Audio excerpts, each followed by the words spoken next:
நன்மை செய்கிறது சோர்ந்து போகாமல் இருப்போமாக. நாம் தளர்ந்து போகாதிருந்தால் ஏற்ற காலத்தில்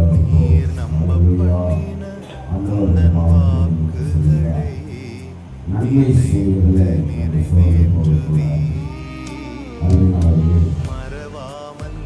நன்மை செய்ய பிராணி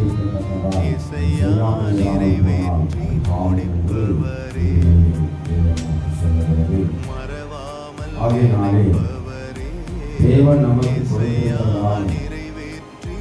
சகல காரியங்களிலும் பொறுப்புகளில் தேவன் குறைவில்லாமல் கொடுத்து நம்மை நடத்துகிறார். ஆகையினாலே பொருட்களை தேவனிடத்திலிருந்து வாங்கி நம் இல்லாத ஜனங்களுக்கு நன்மை செய்வதாக கர்த்தர். ஒருவேளை நமக்கு நன்மை செய்யப்பட வேண்டும் என்று சொன்னால் நம்ம கொடுக்கிறவர்களை நோக்கி நம்ம பார்க்க வேண்டுமா தவிர மனிதனை நோக்கி நம்ம பார்க்க தேவையில்லை.